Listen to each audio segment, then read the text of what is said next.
Welcome back to another episode. Today we're going to talk about moon photography.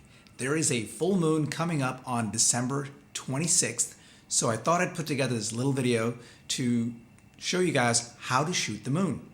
Today we're going to talk about four things: how to plan your moon shots, what kind of gear to take, how to execute your photos in the field, and then lastly, how to edit your photos once you're back home.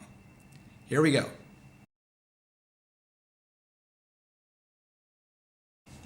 Let's talk about gear for a minute. For moon photography, you're going to need four pieces of equipment. Your camera body, obviously. I use a Canon EOS R5. A zoom lens. I use a 100 to 500 millimeter lens. You don't need a 500 millimeter lens. Use whatever the longest lens you have.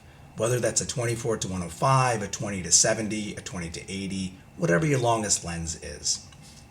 A remote shutter release, you're going to need that to prevent shake. If you press the shutter button when you're taking night shots, you risk introducing shake.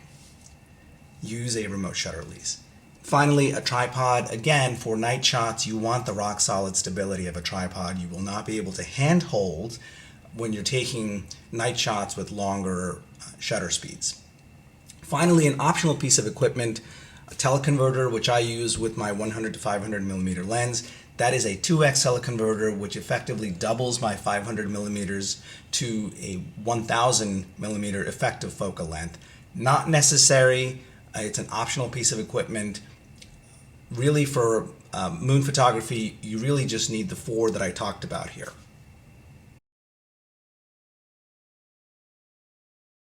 Okay, let's talk about how to plan a moon shot.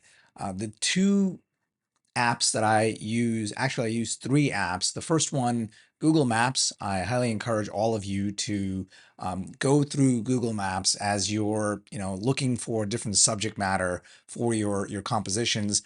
What would look good for the sun or the moon to appear over? Maybe it's a building, maybe it's a Bow Bridge in Central Park, maybe it's a Brooklyn Bridge, right? So I almost always will start with Google Maps to get some ideas. And then I go to an app called PhotoPills that you see here. This is the home page of this app. It's available on the iOS store, on the Apple Store, as well as for Android. This is the home page for PhotoPills. Now, I could spend an entire tutorial talking about how to use PhotoPills. I'm not going to do that. I'm going to just show you very, very quickly. Once you've determined from Google Maps that maybe you want to take a picture over the Central Park Reservoir at the skyscrapers on Central Park South, you then come into PhotoPills. You would go to the planner tile, top left, and here you see, again, it sort of looks like Google Maps. And there's two pins. On the top is a red pin. On the bottom, there's a black pin, right? The red pin is where you stand. The black pin is your subject. And so in this case, I have placed that black pin at the base of the Central Park Tower. And then there's a bunch of things that this app is going to tell me.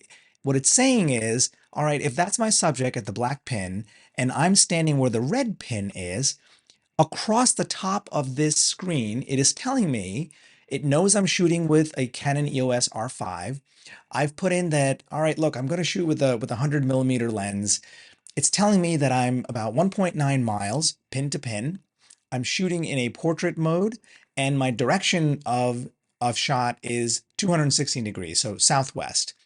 Going over to the right-hand side, it's telling me on the second row down, again, you see 1.9 miles, 216 degrees, and here is the interesting one. This is the one you want. Moon height, 1,681 feet above the black pin. And the moon is at a size of approximately 98 feet. What does that mean? If you look down at the bottom of the screen, there's a timeline, and at the very bottom it says Friday, 6:03 p.m., December 15, 2023. This timeline moves, as you can is as you click and drag it, it'll move. And the moon obviously is going to move along with time. And so let's move to about 5:53 p.m. And now it's telling me, if you look on the right-hand side, second row down, moon height 1,900 feet above the black pin, and the moon is at a size of about 98 feet. And so what that's really saying is that black pin is a Central Park Tower. The moon is going to appear 1,900 feet above the ground of the, where I placed that pin.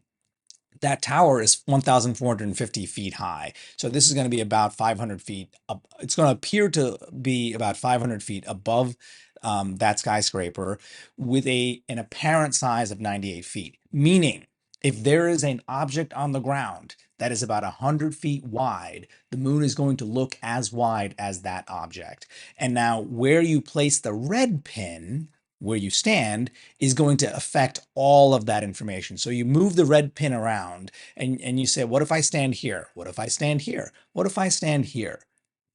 What if I go over here? What if I go over here? And you keep doing that until you figure out that's where I like my moon against my subject or skyscraper. And that is how you plan very, very quickly how you plan a moonshot.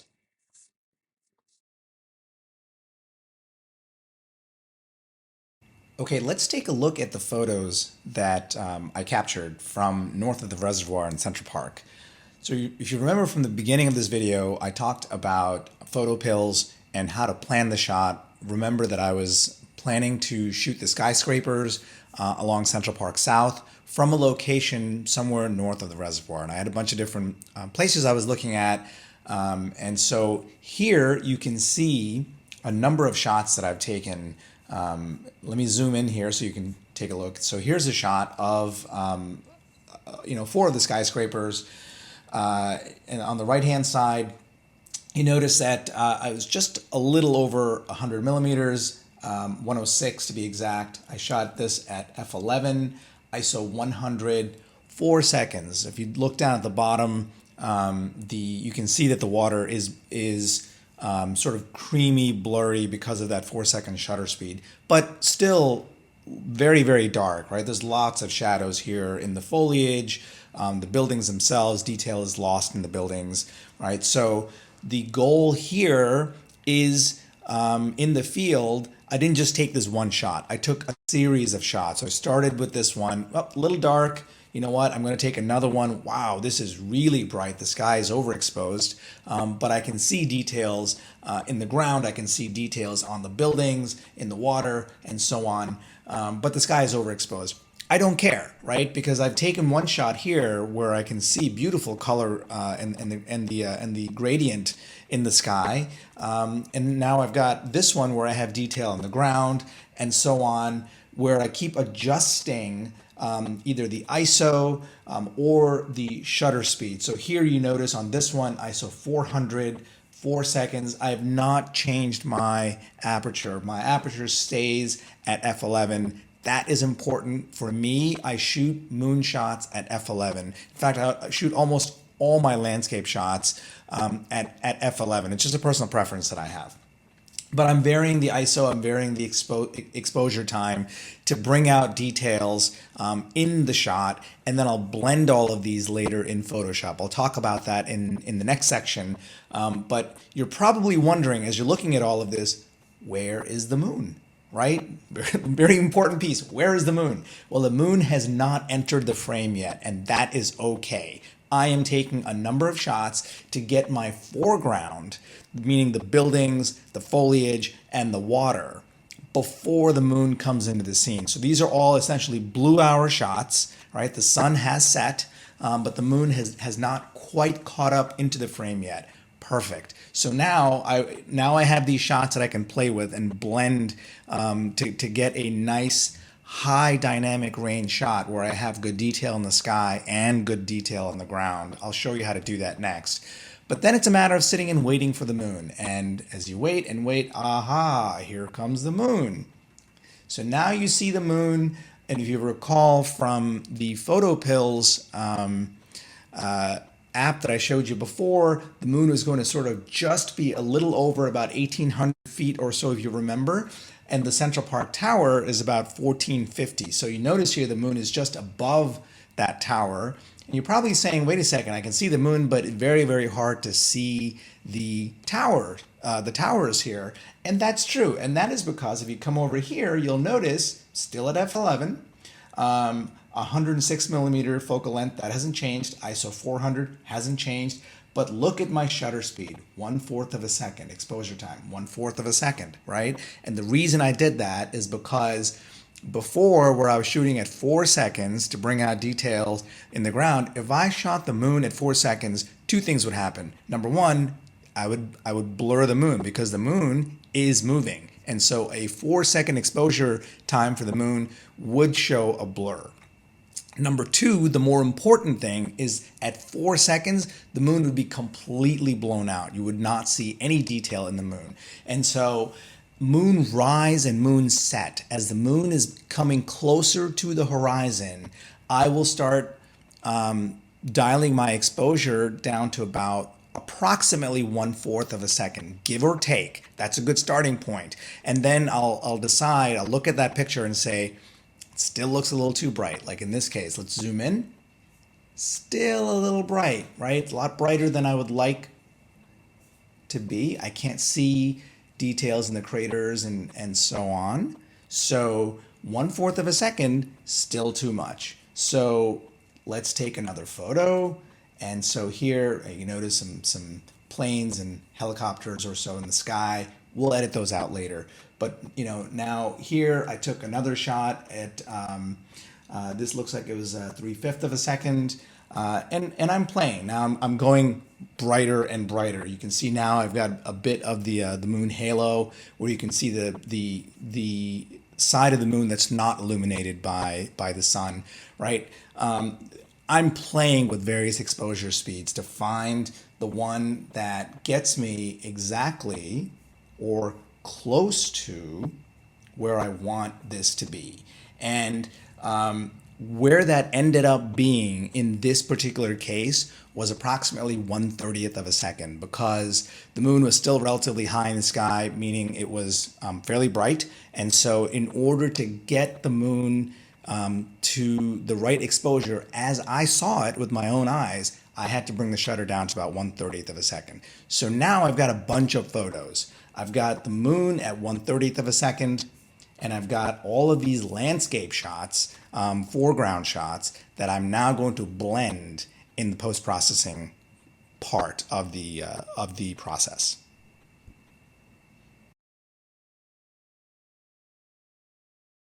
Now we've got our two sets of photos, a foreground shot that has been shot with a long shutter speed because it's dark. It's blue hour, it's actually past blue hour, almost into night. So we have a long shutter speed shot. And then we have a very short, very quick shot for the moon because the moon is so bright. And now we want to blend those two together to create a single shot to replicate what our eyes actually saw without much difficulty, right? So I have selected these two shots that you see on the screen here. On the left is this shot that is the foreground with the buildings. Still a bit dark, but I can play with that, in post-processing.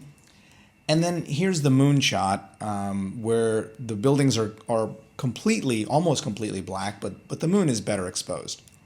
Okay, the easiest way to combine these two in Lightroom is simply to take these two as and make sure that both of them are selected, and then you're going to come up to Photo, go down to Photo Merge, and select HDR. And there you go. So this is a preview that Lightroom gives you to tell you, hey, this is what it's going to look like, right? Make sure that auto line, auto settings are checked. And then ghosting, which allows for any movement that might have occurred in the two different frames. How much of de-ghosting do you want Lightroom to do? Don't worry about that. I typically will just leave it at either medium or high and let the program work the rest out in auto mode. But notice here something happened, right? Look at the moon. you notice that the moon, the halo of the unlit part of the moon is also showing, and that's because Lightroom had to increase the exposure of that moonshot because the rest of it was so dark, right? Lightroom does not know it's a moon. All it knows is that that is a seriously underexposed shot. I've got to increase the overall brightness. And in doing that, it is also increase the brightness of the moon. But this is the quickest and easiest way of combining those two shots of getting a sharp moon in the photo that's still reasonably visible and a decent, reasonably exposed foreground shot. Like I said, it's still underexposed. You can play with that in post. This is the quickest and easiest way. The better way and more advanced way, if you have Photoshop, let me show you that. What you would essentially do is you would take both of these photos and you would export them into Photoshop. I'm not going to show you how to do that. It's actually pretty simple. It's either on PC, it's Control E. On a Mac, it's Command E. And that basically is export these photos into Photoshop. Coming into Photoshop, what you then do is you take both of those files and so here is the foreground photo, and then you bring in the moon photo and you add it as a layer above the foreground photo. And it's important that you put the moon above the foreground as a layer. And then the next thing is you're going to go up to here. This is how you setting the blend mode, right? Right now it's set at normal. You're going to click on that and you're going to come down to lighten, and voila. Now you've got a moon that is nicely exposed. You still, as I said, have to play with the foreground to increase that, the brightness of that, pull up the shadows. You've got some airplanes or helicopters in the sky that are going to need to get edited out. But this is how you take two different shots for the moon and create a composite to show a well-exposed moon and a well-exposed foreground. Hey, thank you for watching. I hope you learned something in this video. If you liked what you saw, I'd appreciate a like on this video. If you really liked it and you're not already a subscriber, please consider subscribing down below in the links. And lastly, really sincerely appreciate any comments, questions that you have in the comments field below. Talk to you guys soon. Have a great day.